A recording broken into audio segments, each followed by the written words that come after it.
Assalamualaikum warahmatullahi wabarakatuh. Saya Leonardo Simanjuntak dengan NIM 2205040095. Di sini saya akan membahas pemindangan hukum publik, yaitu hukum pidana.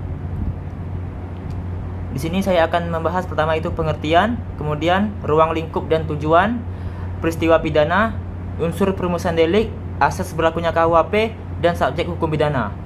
Yang pertama itu adalah pengertian.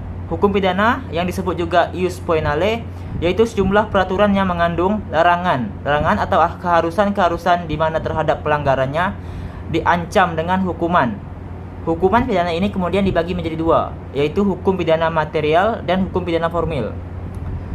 Hukum pidana material berisikan peraturan-peraturan tentang perbuatan yang diancam dengan hukuman, mengatur pertanggungjawaban terhadap hukuman pidana, hukuman apa yang dapat dijatuhkan terhadap orang yang melakukan perbuatan yang bertentangan dengan undang-undang. Kemudian hukum pidana formil adalah sejumlah peraturan yang mengandung cara-cara negara mempergunakan haknya untuk melaksanakan hukum. Kemudian hukum pidana mempunyai ruang lingkup. Apa saja ruang lingkup hukum pidana ini? Hukum pidana mempunyai ruang lingkup pada apa yang disebut dengan peristiwa pidana atau delik ataupun tindakan pidana. Peristiwa pidana ialah perbuatan salah dan melawan hukum yang diancam pidana dan dilakukan seseorang yang mampu bertanggung jawab. Kemudian peristiwa pidana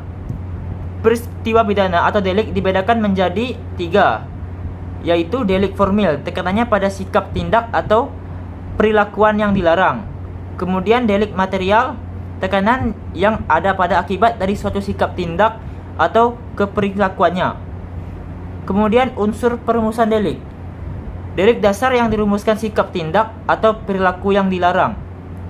Delik yang meringankan yang merumuskan sikap tindak yang karena keadaan menjadikan keringanan hukuman. Kemudian delik yang memberatkan yang merumuskan sikap tindak karena diancam hukuman yang lebih berat.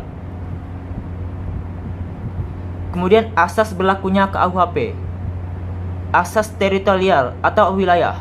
Undang-undang hukum pidana berlaku didasarkan pada tempat atau teritorial di mana perbuatan dilakukan, seperti pasal 2 dan 3 KUHP.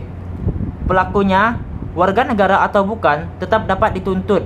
Dasar asas ini adalah kedaulatan negara, di mana setiap negara berdaulat wajib menjamin ketertiban hukuman wilayahnya.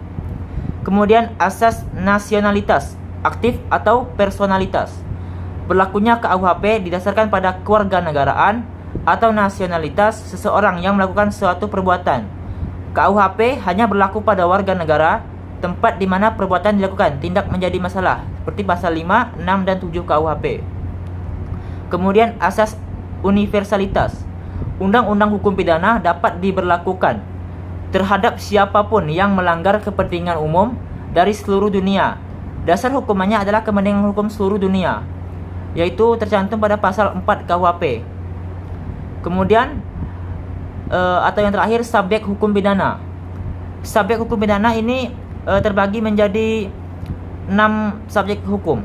Yang pertama adalah penanggung jawab peristiwa pidana, polisi, jaksa, penasihat hukum, hakim, dan petugas lembaga kemasyarakatan. Baiklah, terima kasih. Hanya itulah yang bisa saya sampaikan dari pembahasan saya.